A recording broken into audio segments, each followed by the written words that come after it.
What is up, everyone? Welcome back, and today we have an interesting video for you guys. I'm going to be covering this topic in a unique way that you've never seen before. I've touched on this in other videos of mine, but I have not seen anybody in the manifestation space cover this topic in this way.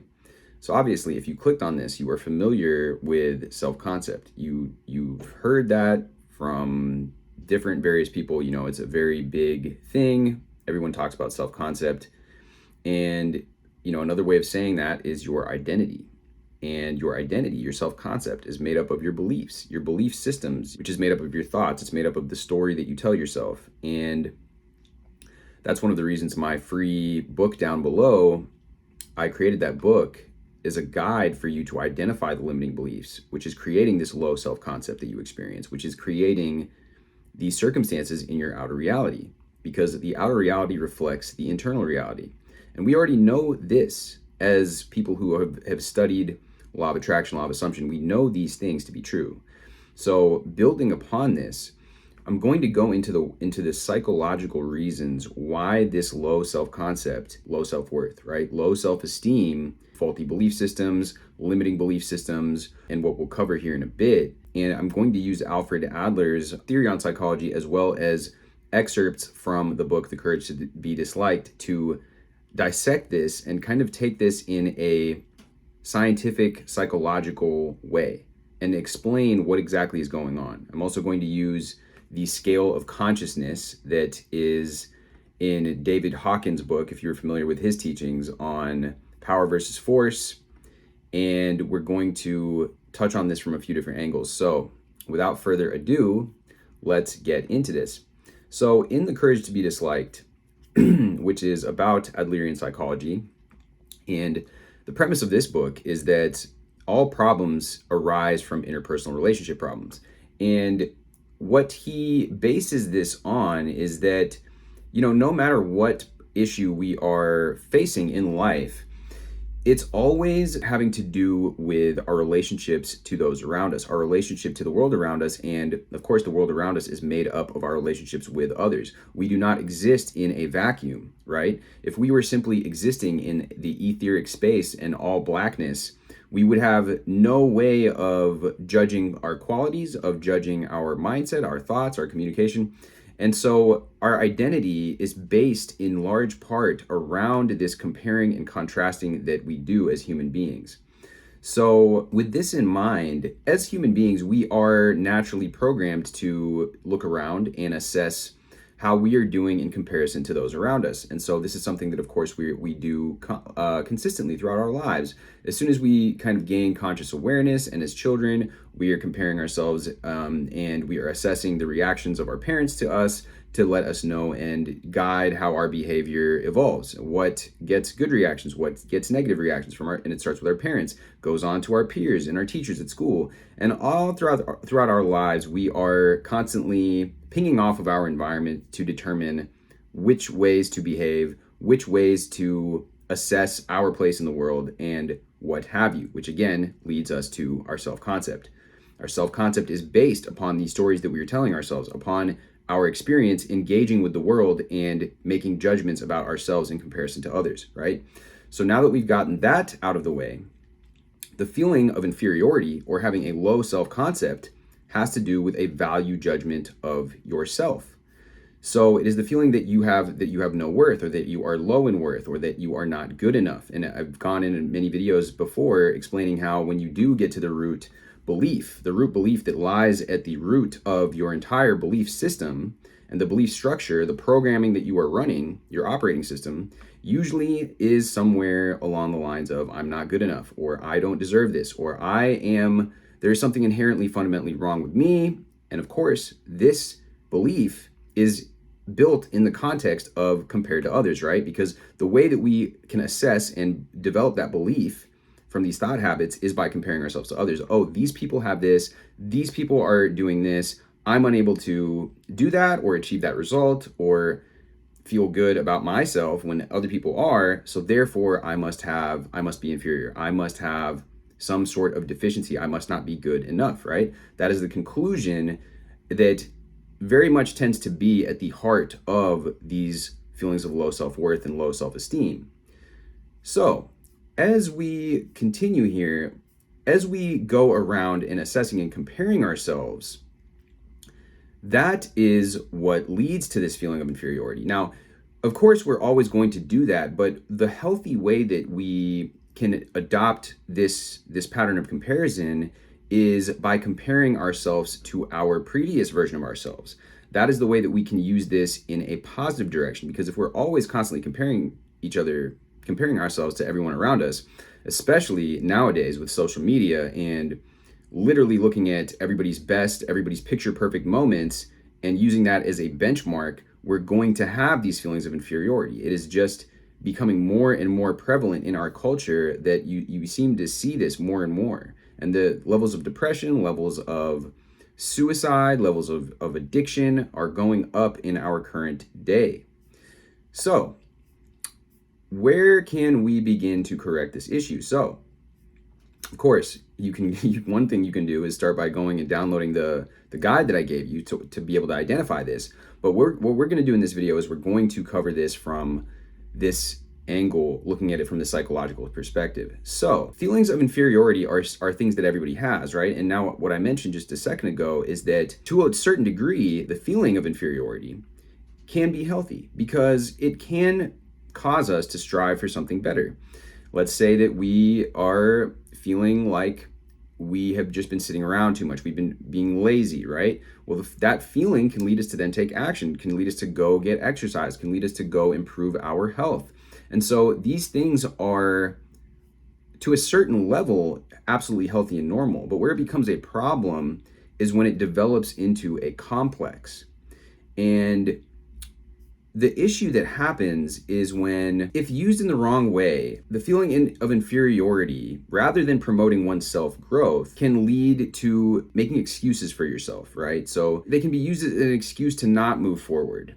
And if you use it to embrace courage and embrace that way to move forward, that's when you know that you're using it in a healthy way. But if you do it and you simply give up and say, I'm not good enough anyways, or even if I tried, I wouldn't stand a chance, that's when this becomes a complex. People use this word complex in ways that doesn't really apply today. They might say that somebody's got a complex about their education, or they've got a complex about their eyebrows. And that's not really the correct usage of it. The correct usage of it is in Freud's Oedipus complex, in the context of discussing the abnormal attraction of a child to the opposite sex parent, right? That is a complex. So it's important to distinguish the feeling, a little bit of a feeling of inferiority versus an actual complex. Now, if you engage in this and using this in a positive direction, it looks like, well, I'm not well educated, so I'll just have to try harder than everybody else. And that would be moving in a desirable direction. The inferiority complex, on the other hand, refers to the idea of, I'm not well educated, so I can't succeed. I'm not good looking, so I can't get married.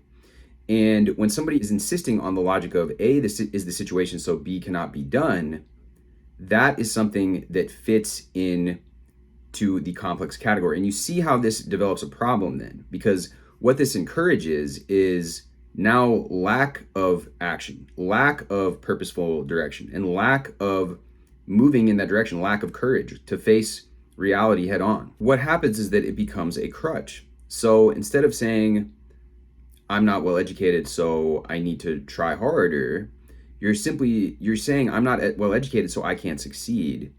And you might as well be saying, I don't want to succeed, because what you've done is you've cut that off from your reality. You're not willing to confront reality. You don't want to change so much that you'd be willing to sacrifice the pleasures that you enjoy now. For instance, the time you spend engaged in hobbies or engaged in pleasure and activities which are instant gratification type activities. In other words, you're not equipped with the courage to change your lifestyle. Another way of phrasing this is, if only I were well educated, then I could be really successful. And you can see, even within that phrase right there, how this becomes a slippery slope into victim type thinking, which will block you from your creative power, because you're going to say, oh, these people have this unfair advantage, so therefore it's not fair that they have it. They're the oppressors. I don't have the power.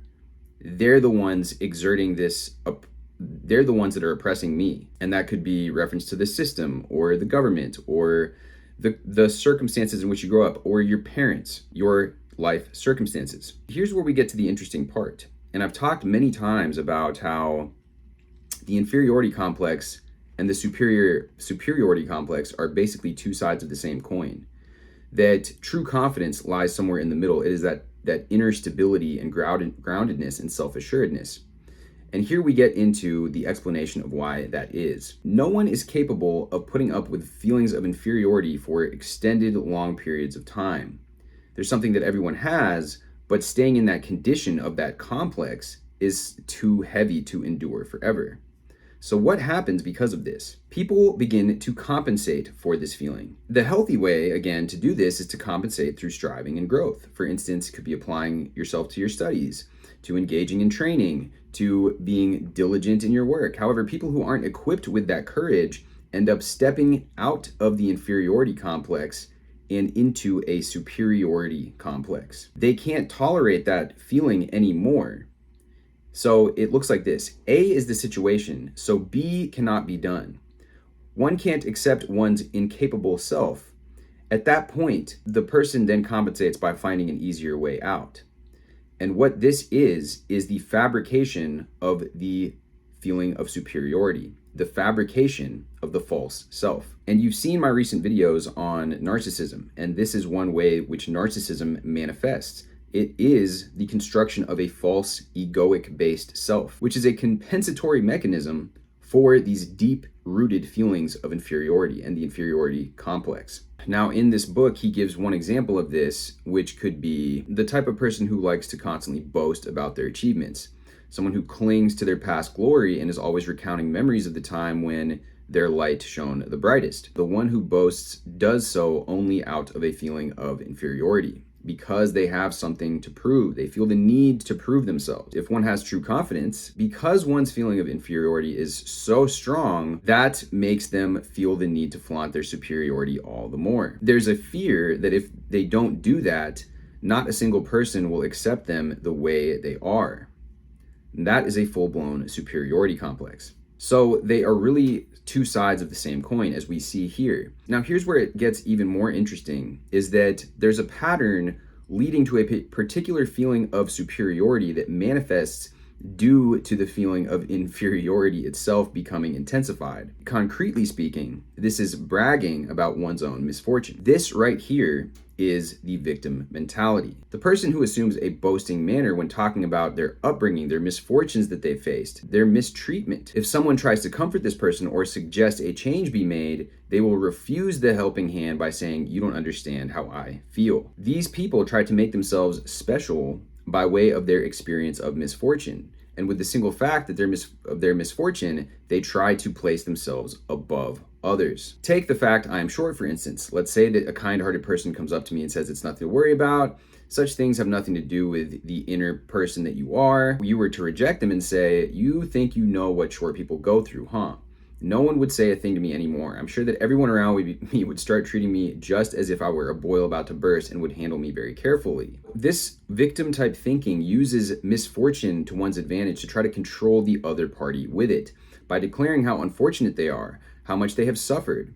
They are trying to worry the people around them, their family and friends, for example, restrict their speech and behavior and control them. And in our current day society, another way that you can see this is the weaponization of virtue, the weaponization of victimhood and virtuous victimization. And this is a complicated subject because oftentimes there are nuggets of truth in this type of thinking. Completely understanding the feelings of the person who is suffering is something that no one is truly capable of. But as long as one continues to use one's misfortune to their advantage in order to be special, one will always need to cling to that misfortune because they have constructed it as part of their self-concept, as part of their identity. Now, to bridge the gap between how this self-concept of low self-worth, or the inverse of this, the superiority complex, rids us of our creative ability and our power to manifest our goals, let's take a look at the emotional scale. Now, there are a couple different versions of this scale that you can find online. For today's, I'm going to be looking at this one that says Haken's hybrid scale. In this one, we go from 175, which is a vibration of pride, down to anger, desire, fear, grief, apathy, guilt, and shame.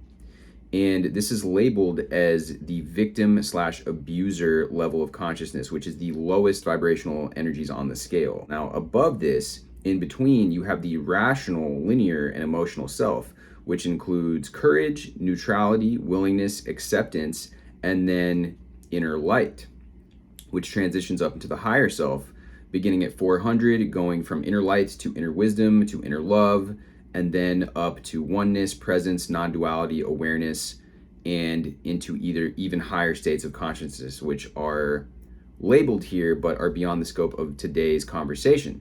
So what happens when we engage in this flip-flopping between, if we take on this victim mentality, we are in essence allowing ourselves to flip-flop in between the victim and then become the persecutor. Because if we've been done so wrongly, then it is justified, victim or abuser, to be angered at the injustice and to act out of malice and with an intention to harm others. Let's go in and explore how the revenge stemming from a victim mentality, again, distances us from our creative power. There may be times where you feel indignation to certain social problems, but rather than a sudden burst of emotion, it is indignation based on logic. There's a difference between personal anger, a personal grudge, and indignation with regard to society's contradictions and injustices, which is righteous indignation. Personal anger soon cools. Righteous indignation, on the other hand, lasts for a long time. Anger as an expression of a personal grudge is nothing but a tool for making others submit to you. And the philosopher in the book says, if someone were to abuse me to my face, I would think about the person's hidden goal. Even if you are not directly abusive, when you feel genuinely angry due to another person's words or behavior, please consider that that person is challenging you to a power struggle. And he says, for instance, a child will tease an adult with various pranks and misbehaviors. In many cases, it's done with the goal of getting attention and will cease just before the adult gets genuinely angry. However, if the child does not stop before the adult gets genuinely angry, then his goal is to actually get in a fight. And the reason for this is because they want to win the fight. They want to prove their power by winning. Let's say that you have a friend and you've been discussing a current political situation. Before long, it turns into a heated argument, and neither of you is willing to accept any differences in opinion until finally it reaches a boiling point where he starts engaging in personal attacks. That you're stupid. It's because of people like you that this country doesn't change, and that sort of thing. In that case, what is the person's goal? Is it because they want to discuss politics? No. It's because he finds you unbearable and he wants to criticize and provoke you. And make you want to submit through a power struggle. If you get angry, the moment they've been anticipating will arrive, the relationship will turn into a power struggle. No matter what the provocation, you must not get taken in. If you do get taken in and engage with the provocation, then it turns into a revenge stage. Though they withdraw for the time, they will begin scheming for some sort of revenge in some other place and form, and will reappear with an act of retaliation. So for example, the child oppressed by his parents will turn to delinquency. He'll stop going to school, cut his wrists. And in Freudian ideology is regarded in simple cause and effect. The parents raised the child in this way, the child grew up to be like this. It's just pointing out the plant wasn't watered, so it withered. That's an interpretation that's easy to understand, but Adlerian teleology does not turn a blind eye to the goal that the child is hiding.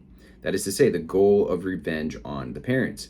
If they become a delinquent, stop going to school, cut their wrists, or things like that, the parents will be upset. They'll panic and worry themselves sick over him. It is the knowledge that this will happen that the child engages in problem behavior, so that the current goal, revenge on the parents, can be realized. Not because he's motivated by past causes, the home environment. So he does this in order to upset the parents. That's right. There are probably a lot of people who feel mystified by seeing a child who cuts his wrist and engaging in actively self-destructive behavior. And they think, why would he do such a thing? But try to think about the people around the child. The parents, for instance, will feel how they will feel as a result of this. If you do, the goal behind the behavior should come into view of its own accord. The goal being revenge. Once the interpersonal relationship reaches the revenge stage, it is impossible almost for either party to find a solution. To prevent this from happening, when one is challenged to a power struggle, one must never allow oneself to be taken in. And looking at it from this perspective, again, this victim type of mentality, which coincides with the low self-worth, it coincides with the lack of courage to be able to create change in one's life. You see how it spirals down and down and down, goes into this revenge, this victimhood. And by nature of being a victim inherently needs an abuser. And so this very low vibrational energy that is getting perpetuated in the culture right now, and that you see around all the time, you see on the internet all the time, is actually in this kind of hell on earth frequency, the lowest vibrations that you can have. And what it's doing is it's provoking the other to engage in this. And you can see how in this book, The Courage to Be Disliked, he's advising upon not engaging with it, because it's kind of like wrestling with a pig. The pig wants to get you dirty. It wants to get the mud on you, right? And by getting involved in this, it's going to continue to spiral out of control, enter into this revenge stage, at which point, like he mentions, there's no real point of resolution. And the way that this goes, if you take a look at this scale, right, it starts with shame, guilt, apathy, fear, desire, anger, pride. But then once you reach the level of 200, that is where you have courage. Then you have neutrality. Then you have willingness. And these are all labeled as self-empowerment. And the issue is that as long as you have somebody to blame, somebody or someone to blame, you are automatically entering into this lower vibrational state of consciousness. And as long as you are doing that, you are claiming that victimhood, and by virtue of you living in that victim scale of consciousness, you are unable to enter into that creative scale of consciousness where you actually take responsibility and engage in that journey of self-improvement, engage in that journey of walking forward. As we mentioned earlier at the beginning of this video, yeah, I may not have been born with all the best opportunities. I don't have the greatest education, but you know what I'm going to do is I'm going to work harder because I'm not as educated as other people. I'm going to work harder because in my country, I don't have access to the same resources that somebody in another country does. I'm going to work harder and improve myself and become more self-aware and improve and work to create the life that I want. That is the self-empowered. When you've reached that threshold of courage, which is above pride and anger and desire and all those other ones, now you can step into your power, take action, take aligned action, and really bring into being what it is that you want in your life. It begins with embracing a self-concept, which is somebody that has the ability to do something about their current circumstances. Because as soon as you embrace the fact that you have the ability to change, that you have the ability, see, you have to realize from a manifesting perspective as well that you don't have control over anything in the external. The external is just a shadow of the internal. What you do have control over, the one thing you have control over, is yourself, is your thoughts that you're entertaining, is the way that you are showing up, the energy that you are vibrating at. And as soon as you enter into that state of courage, now you are entering into a place where you are at the cause rather than the effect. By virtue of all of this stuff, not having courage, you have claimed you are at the effect of your reality. You are at the effect of the 3D. Stepping out of that, stepping into courage is allowing you and getting rid of those limiting beliefs. And you can go ahead and download that resource below. Getting rid of those limiting beliefs that are saying, oh, it's because of this. Oh, if only I had the education, if only I was smarter, if only I was better looking, if only I was younger, if only I was older, if only I had more experience, right? These are all limiting beliefs that are pushing you into that lower threshold of consciousness where you are playing the blame game. You are trying to put guilt on somebody else. You are in a feeling of shame, in a feeling of grief, in a feeling of despair, apathy. You don't want to do anything because you think, oh, well, what's the point, right? All of those lower levels of consciousness and those lower vibrational energies are going to keep you stuck. That's the biggest block between you and your manifestations. And that's why identifying those beliefs, identifying that story that you have going around in your head all the time is so imperative, so that you can begin to step into that courage and step into that neutrality. It's interesting that neutrality is above courage, because neutrality is that lack of importance. It's not having so much of inferiority complex, or you could call that avoidance, where you're afraid of life, afraid to engage with life. And it's not having that anxious, which you could view as a superiority complex, where you feel the need to make yourself more important, puff yourself up, be holier than thou. And again, that neutrality sits right here in the middle. That neutrality, that willingness, that acceptance to show up and to do what you can in the moment is where you can embrace your creative power. And that's where you are able to maintain and sustain results in your life by having that calm, that natural feeling that, look, I can work on myself. I can do this. It's possible for me. And having that ability to be rational, to engage in logical thinking, to engage in a rational, like they said in the book, you may have feelings of indignation. You may look at some of the injustices in the world. You may see some of the suffering and have that righteous indignation, but it's based in logic. It's not a reactive, emotional, compulsory kind of dumpster fire of emotions that you're creating within yourself and destruction that you're creating for those around you. You notice how in the example, the child is not only in their revenge enacting pain for his parents, but he's also causing pain for himself by cutting his wrists or by acting out. And all of these things are based in these lower egoic vibrations where you are being led by your emotions. You are being led by your lower emotions. And, in Stoicism and in many teachings, we learn that it is important to observe our emotions, to process them, allow them to pass through us, but then take action based on our rational thinking mind. And there's a reason that the mental plane of consciousness, awareness, and our cognitive ability is above the emotional plane. The emotional plane is a valid part of our human experience, but it is not meant, we're not meant to be led by our emotions, because our emotions are fleeting, they are transitory. But what we have the power of as human beings is using our rational thought, using our ability to decipher what's going to help us, what's going to hurt us, and what is going to be a decision. How can we create a win-win situation for us and those around us? And by embracing that, we're going to become very, very powerful creators. We're going to be able to transcend those lower emotions, which are keeping us stuck, keeping us in these lower levels, the drama triangle of the victim and the persecutor, and the person with the superiority complex, the person with the inferiority complex. By transcending that, we'll be able to act with decisiveness, with courage, and really face and confront reality for what it is, and not for a delusion that we've created in ourselves by engaging in either one of these. The person with an inferiority complex is engaging in a delusion, saying they have no ability, that they've given their power away because of circumstance. That is delusional.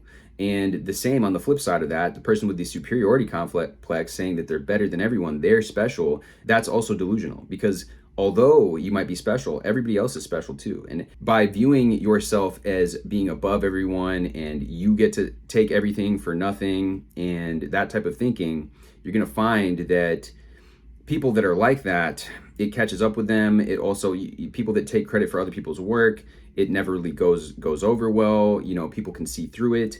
And ultimately too, the need to do that is compensating for that inferiority, which again is rooted in this kind of blaming, externalizing the blame on other things in the 3D and not embracing your true power that you've been given. So I hope that this video has shed some light for you, explained how these low self-concepts, the way that they manifest themselves in 3D reality when you're dealing with people in your life. You may be able to spot this now more often after understanding this, the way that it can show up in the inferiority, but also the inverse, the superiority, and how you see that these people that adopt these types of behavior generally don't get what they want. It's usually the people that are able to have the courage, that do the work, that work on themselves, that are introspective, that are self-reflective, that want to develop themselves, that are able to create their reality and maintain and sustain those results that they get in their reality. In the end, they reveal that their real goal is to get any form of attention, which they will get, but not the feeling of satisfaction, meaning, and peace that comes from a life lived in healthy relationships and by developing competence. The key to a fulfilled life is by developing yourself, by developing competence and becoming that person, that version of yourself, becoming the best version of yourself. By engaging in these types of behaviors, you are flip-flopping around back and forth and living a false delusional self. The never-ending cycle of feeling inferior and then trying to feel better with fake superiority ends up with feeling only worse. If you have a noun to blame, that is something or someone, that's how you become a victim. You can't be a victim if you take responsibility for yourself. So don't become a victim. Take your power back. As you know from studying reality, creation, and manifestation, the only thing you have control over is yourself. You don't have control over the 3D. You don't have control over the external. You don't have control over that which is a reflection. You know that the inner cause is you. That's how you affect reality, is by changing yourself. So take your power back. Don't buy into this victim mentality that's being encouraged out here. It's operating a very low vibrational frequency, and it will disconnect you from your ability to create your life. With that being said, much love as always. Thank you guys very much for watching. Drop me a like, drop me a comment down below to let me know your thoughts on this. Hit me with a subscribe, and I will see you guys in the next video.